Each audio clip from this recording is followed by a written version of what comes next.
Robosa, Manteregesha, Robosheke. Alléluia. Alléluia. La moisson est grande, il y a très peu d'ouvriers. Les disciples, ce sont ceux-là qui font la volonté de Dieu. Les disciples, ce sont là qui marchent sur le pas de leur maître. Les disciples, ils sont ceux-là qu'on appelle et qui gagnent les âmes. Matthieu 28, 19, Jésus-Christ allant au ciel, il dit à ses disciples, allez, allez partout, faites des disciples, gagnez les âmes et faites des disciples. Ah, j'aime une phrase qu'il a prononcée. Il a dit, allez, faites de toutes les nations des disciples, en les baptisant au nom du Père, au nom du Fils et du Saint-Esprit. Ah, j'aime ces trois dimensions. À la première dimension, me dit, être baptisé au nom du Père, c'est celui par qui tout vit, c'est celui par qui tout existe, c'est celui qui tient le monde dans ses mains, c'est celui par qui le monde tourne, c'est lui qui au commencement a dit un mot et la chose est arrivée. Si tu crois ce soir dans ta vie, il va dire un mot et les choses vont changer. Ah, les choses vont se bousculer parce que la terre était informe et vide.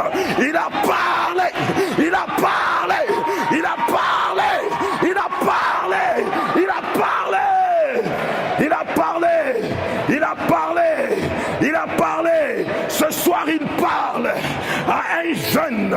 Il dit, écoute, je t'aime, viens à moi, car la moisson est grande, il y a peu d'ouvriers, viens rentrer dans la moisson. On ne rate pas la moisson, ne rate pas la moisson, ne rate pas la moisson, ne rate pas la moisson ce soir. J'interpelle le jeune à ne pas rater à la moisson. Nous avons l'avantage parce que nous marchons avec celui qui nous donne la force de faire l'œuvre.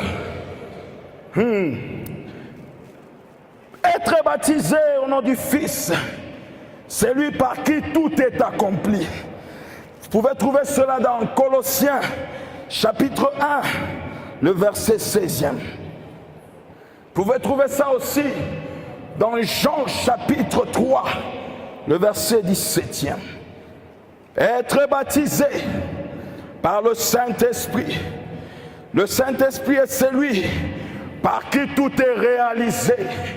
Donnez une place considérable au Saint-Esprit dans votre vie. Vous allez voir ce qu'il va faire. Il va vous bouleverser. Car Jésus-Christ dit, celui qui vient, il ne parlera pas de lui-même, mais il parlera de moi. Il vous enseignera toute la vérité. Ah, vous marcherez dans toute la vérité. Oui, c'est vrai. Si un jeune aujourd'hui abandonne l'adultère, abandonne l'impudicité, abandonne le mensonge, abandonne la magie, abandonne toutes ces mauvaises choses, Dieu peut l'utiliser comme Daniel. Dieu peut l'utiliser comme Timothée. Ah, Dieu peut l'utiliser comme David. Dans cette génération, nous avons besoin de David qui relève le défi face à ces Goliaths qui est devant nous. Là où on dit, nous ne pouvons pas évangéliser. Un jeune va briser la honte et rentrer dire, qui est celui qui dit, qui est celui qui dit que moi je ne peux pas parler de Jésus. Je suis là, je vais parler de Jésus. Vous savez, une chose qui bloque la jeunesse, c'est que vous avez tellement honte. Vous avez tellement honte de parler de votre vérité. La Bible dit, la parole de Dieu est la vérité. Mais ce soir, j'aimerais te laisser avec une phrase qui va résonner dans ton cœur et dans ton esprit. La Bible nous dit que la parole de Dieu est vérité. Mais ce soir, une question que je vais te poser. Si la vérité que tu prétends avoir est vérité, tu dois l'annoncer. Si tu dis que cette vérité que tu as est une vérité, tu dois l'annoncer. Je vais changer. Si tu dis que la bonne nouvelle que tu as est une bonne nouvelle, elle n'est bonne que quand tu l'annonces. Tu as dit tu as la bonne nouvelle, Jésus est Seigneur, mais tu n'annonces pas que Jésus est Seigneur. Cette nouvelle est fausse pour toi, mais pour ceux qui disent je ne point honte de l'évangile, elle est une. Elle a une puissance. Je ne point honte de l'évangile. Je vais l'annoncer. Que ça soit au bureau, que ça soit à la maison. Quand je marche en chemin, en train de rabocher, je suis en train de contempler les belles créatures de Dieu. Et je les annonce. Et que Jésus vous aime.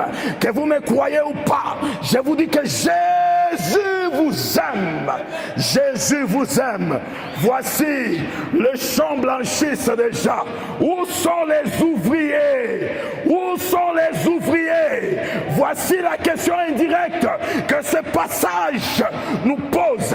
Où sont les ouvriers? Où sont les ouvriers? Où sont les ouvriers? Jeune, réveille-toi. Niger est dans notre main déjà. Niger est dans notre main déjà. Tu ne crois pas? J'ai dit que si un grain de bleu ne tombe et ne meurt, il reste seul. Mais Jésus-Christ a déjà tout fait ça. Qu'est-ce que nous attendons pour passer à l'action? Qu'est-ce que nous attendons? Bien-aimés dans le Seigneur, ce soir, j'aimerais que nous puissions multiplier plus des disciples. Ce soir, j'aimerais que nous puissions prendre conscience de cette parole. Ce soir, j'aimerais qu'il y ait une jeune sœur, un jeune frère qui dit « Je veux me lever, je vais m'approcher, je vais aller pour moissonner. » Ah, il y a la joie en moissonnant. Amen. Est-ce que nous pouvons acclamer le Seigneur? Acclamons le Seigneur. Gloire à Dieu. Est-ce que tu peux dire avec moi gloire à Dieu? Gloire à Dieu. Gloire à Dieu. Amen. Que Dieu vous bénisse abondamment.